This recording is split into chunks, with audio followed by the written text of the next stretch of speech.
کس کے سر سجے گا حکمرانی کا تاج؟ کون کرے گا کشمیر پر راج؟ چناؤ کا پہلا مرحلہ آج میرپور ڈویژن میں پولنگ شروع۔ ووٹنگ کا عمل شام 5 بجے تک جاری رہے گا۔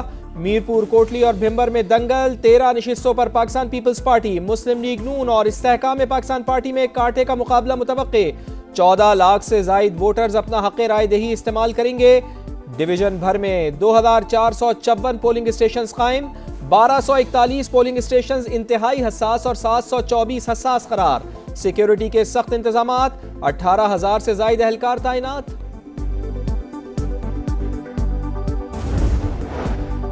پاکستان کی بھارتی وزیر دفاع کے اشتعال انگیز بیان کی شدید مذمت۔ بیان جموں کشمیر تنازع کے حقائق مسخ کرنے کی کوشش قرار۔ دفتر خارجہ نے واضح کیا کہ بھارت دھمکی آمیز بیانات سے پاکستان کے عزم کو کمزور نہیں کر سکتا۔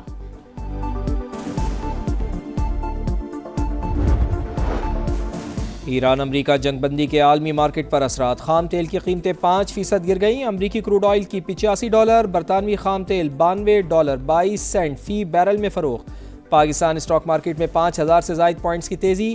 کاروبار شروع ہوتے ہی ایک ساتھ 5 حدیں بحال۔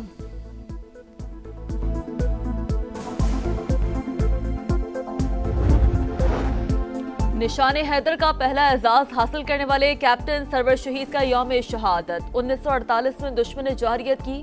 دشمن کی گولیوں کی بے شمار زخم بھی کیپٹن سرور کی پیش قدمی نہ روک سکے۔ ISPR کا شہید کو خراج عقیدت۔ شہید کی یادگار پر پھول چڑھائے۔ لازوال قربانی، جرأت و بے لوث لگن کی مثال قرار دی۔ وزیر اعظم شہباز شریف نے کہا کیپٹن سرور شہید جیسے سپوت پاکستان کے ناقابل تسخیر دفاع کی ضمانت ہیں۔ واشنگٹن میں فوڈ پوائنٹ پر فائرنگ، 2 افراد ہلاک، 5 زخمی ہو گئے۔ پولیس نے واقعے کی تحقیقات شروع کر دیں۔ پاکستان ایک بار پھر جنگ رکوانے میں کامیاب۔ قطر بھی اسلام آباد کی ثالثی میں ہم نوا۔ بات چیت کا نیا دور جنیوا، اب دوحہ یا اسلام آباد میں ہونے کا امکان۔ عرب میڈیا کی رپورٹ، لکھا مذاکرات کی بحالی کی تجویز پر واشنگٹن اور تہران نے مثبت رد عمل دیا۔ ایران اور امریکہ کے درمیان پیغامات کا تبادلہ جاری ہے۔ اسماعیل بقائی کی تصدیق، کہا ثالث ممالک کی سفارتی سرگرمیاں بھی جاری ہیں۔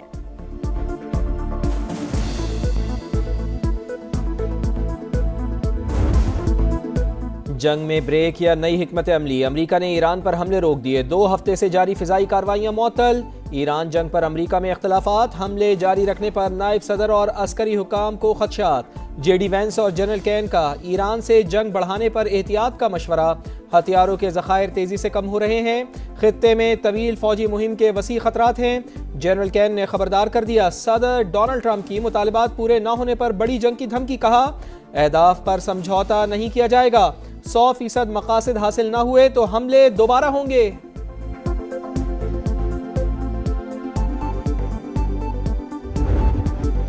واشنگٹن اسٹریٹجک فیصلہ سازی پر تھکن کا شکار۔ ان کے پاس کوئی واضح حکمت عملی نہیں۔ امریکہ نے حملے روکے تو ہم نے بھی روک دیے۔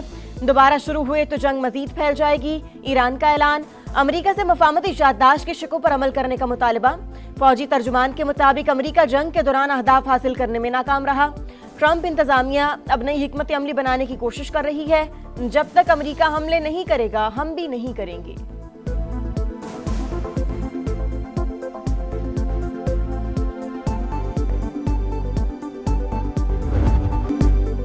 حملے روکنے کے باوجود آبنائے ہرمز میں کشیدگی برقرار۔ آئل ٹینکر پر پروجیکٹائل سے حملہ۔ برطانوی میری ٹائم کے مطابق جہاز اور عملہ محفوظ رہا۔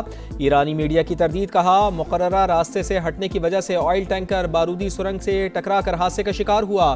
پاسداران انقلاب کی 24 گھنٹوں میں 6 جہازوں کو وارننگ کی تصدیق۔ روکنے کے لیے فائرنگ بھی کی۔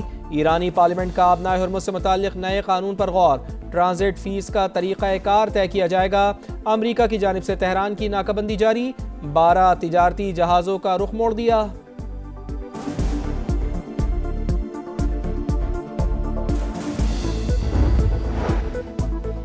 ایرانی صدر نے شہری انفراسٹرکچر پر حملے جنگی جرائم قرار دیے۔ عالمی فورم پر آواز اٹھانے کا اندیا، کہا انفراسٹرکچر پر حملوں کے ذمہ داروں کا احتساب ہونا چاہیے۔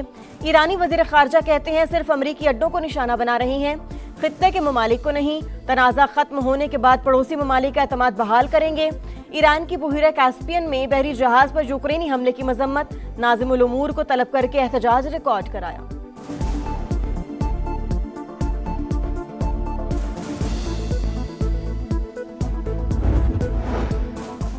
ایران امریکہ جنگ بندی کے عالمی مارکیٹ پر اثرات، خام تیل کی قیمتیں 5% تک گر گئیں۔ امریکی کروڈ آئل کی $85، برطانوی خام تیل $92.22 فی بیرل میں فروخت۔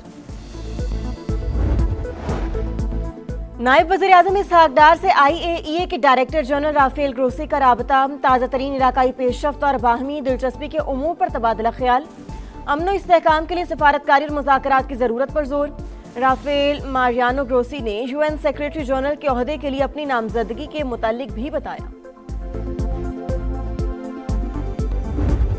بھارتی خفیہ ایجنسی را کا پاکستان مخالف گمراہ کن پروپیگنڈا بے نقاب، ڈیجیٹل سروسز فراہم کرنے والا ایک شخص گرفتار، زیادہ تر مواد جوائنٹ ایکشن کمیٹی سے متعلق تھا۔ بھارتی آپریٹر کے ساتھ واٹس ایپ چیٹ بھی سامنے آ گئی، بھاری رقم دینے کے ناقابل تردید شواہد بھی مل گئے۔ وزیر اطلاعات عطا اللہ تارڑ کہتے ہیں ایکشن کمیٹی والے کشمیر کاز سے مخلص ہیں تو پھر الیکشن کیوں نہیں لڑ لیتے؟ ان کے تانے بانے بھارت سے جا ملتے ہیں۔ پاکستان کو ملی کامیابیاں دشمن کو ہضم نہیں ہو رہی۔ بھارتی وزیر دفاع کا بیان اندرونی سیاسی مسائل سے توجہ ہٹانے کی کوشش، خواجہ آصف نے بھارتی ہم منصب کے بے بنیاد الزامات مسترد کر دیے، واضح کیا کہ جموں کشمیر بین الاقوامی طور پر تسلیم شدہ متنازع علاقہ ہے۔ بھارت سیاسی بیانیے کے ذریعے متنازع امور پر حقائق نہیں بدل سکتا۔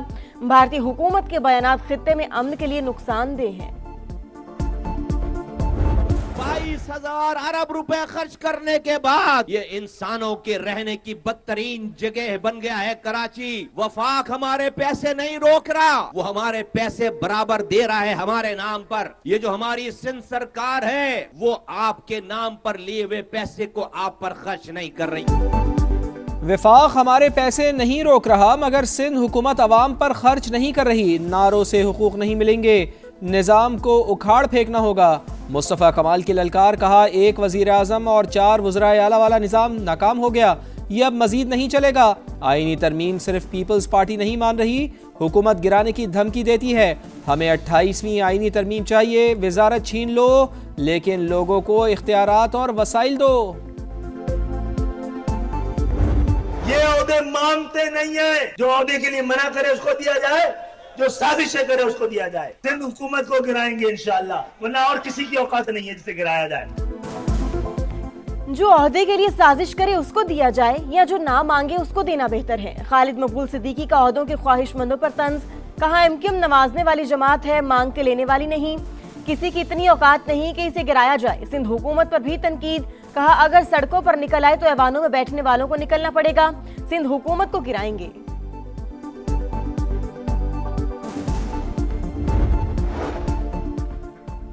کوئی اور نہیں، کراچی کو ہم ہی بنائیں گے، پیپلز پارٹی کا مخالفین کو جواب۔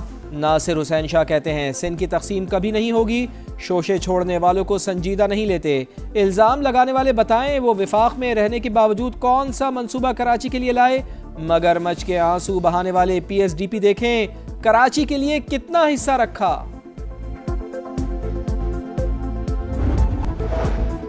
اسٹیٹ بینک کی مانیٹری پالیسی کمیٹی کا اجلاس آج، نئی پالیسی کا اعلان ہوگا۔